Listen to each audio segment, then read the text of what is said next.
Assalamualaikum warahmatullahi wabarakatuh. Bismillah, alhamdulillah, wassalatu wassalamu ala rasulillah wa ala alihi wa ashabihi wa mawalah, amma ba'du.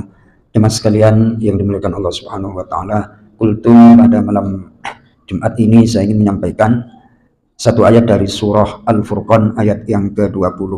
A'udzu billahi minasyaitonir rajim. Bismillahirrahmanirrahim. وَمَا أَرْسَلْنَا قَبْلَكَ مِنَ الْمُرْسَلِينَ إِلَّا إِنَّهُمْ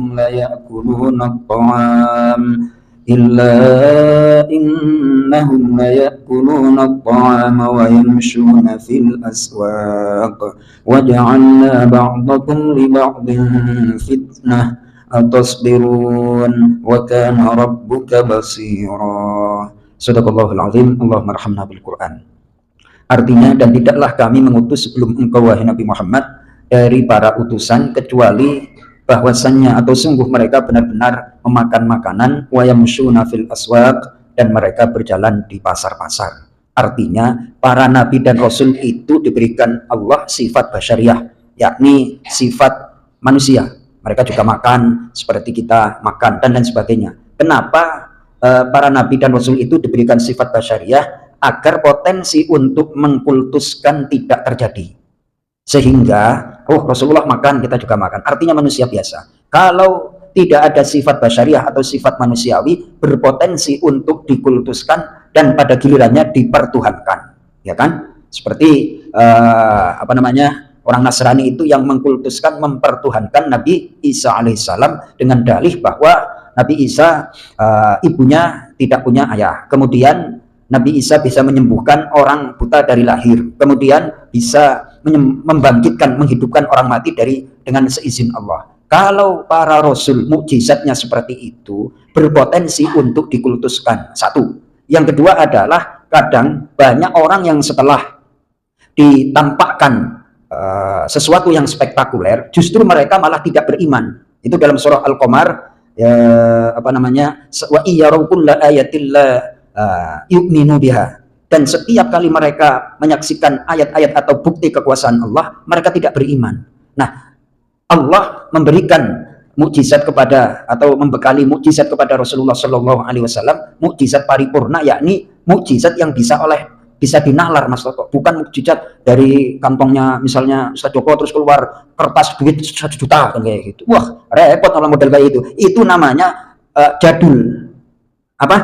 Mukjizat jadul itu, mukjizat tempo dulu. Itu bangsa tongkat jadi ular, terus onta keluar dari batu, itu mukjizatnya orang jadul. Mukjizat yang spektakuler, yang hebat, itu mukjizat yang bisa dicerna oleh akal. Nah, itu mukjizat Al-Qur'an. Kita itu manusia biasa. Itu. Kemudian di sini dilanjutkan, wa ja'alna ba'dakum li ba'din fitnah, dan kami jadikan sebagian terhadap sebagian yang lain adalah sebagai fitnah, ujian. Yang tadi saya jenguk orang sakit, Pak Ihsan dengan Mas Toto, alhamdulillah sekarang udah agak enakan, agak membaik. Mudah-mudahan beliau segera sehat dan bisa berjamaah dengan jamaah Masjid Nurul Ikhlas. Amin ya rabbal alamin.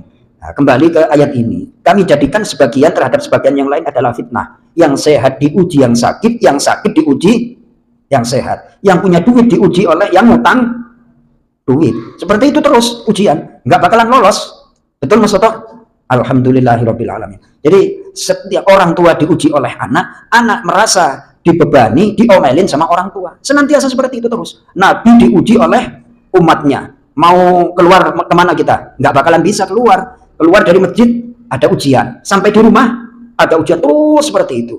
Pertanyaannya di sini, lalu kalau manusia kan ingin selesai, bangsa Indonesia ingin keluar dari ujian ekonomi macam-macam lah, ya nggak bakalan bisa.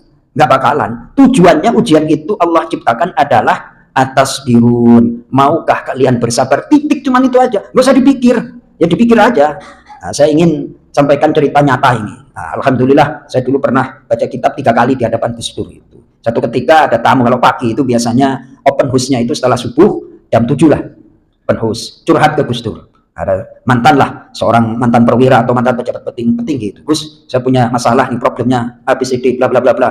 Terus ditanya sama Gus Dur santai-santai, kan gayanya seperti itu. Nah, itu ada solusinya apa enggak kira-kira itu? Kalau ini kelihatannya ada solusinya Gus, ya usah, nggak usah dipikir, ada solusinya, kayak gitu. Nah terus masalah satu lagi, Ini Gus, satu lagi ini, kira-kira itu ada solusinya apa enggak? Kelihatannya enggak ada solusinya Gus. Ya udah, enggak ada solusinya kok dipikir, bakalan mentok. Ungkapan enggak usah dipikir itu bukan serta-merta. Gus Dur itu juga berproses untuk bisa mencapai satu kesimpulan, enggak usah dipikir. Insya Allah ada kaitannya dengan ayat ini. Maukah kalian bersabar? Oh, dipikir Mas Toto enggak bakalan selesai. Ini selesai, ini lagi, ini selesai, ini. Ya udah jalani aja. Atas birun, maukah kalian bersabar? Wa kana rabbuka basira, dan adalah Tuhanmu basiran, maha melihat perbuatan kalian, ikhlas apa enggak.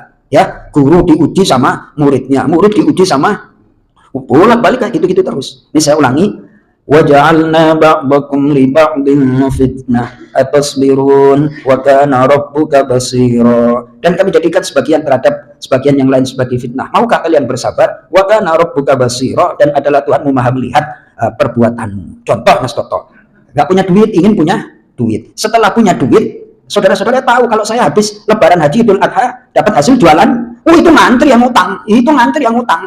Beneran, udah viral ini. Saya ya dagang sapi kecil-kecilan kan kayak gitu. Lah kalau diutang semuanya modalnya kemana bos, kayak gitu ya kan?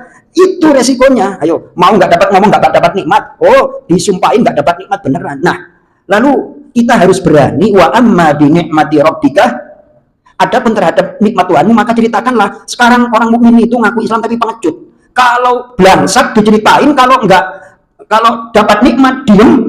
Banyak nggak modelnya seperti itu Pak De? Mohon maaf, datang silaturahim ke saudaranya, giliran belangsak cerita, giliran dapat nikmat diem-diem, menang-menang. Baik, model seperti itu banyak apa enggak Pak Bri? Ada apa banyak? Hah? Kategorinya ada apa banyak itu? Seabrek-abrek katanya. Tuh, sampaikan, ya udah, sabar aja diutang kayak gitu. Janji sekian mau bayar, sekian bulan enggak bayar, Bah.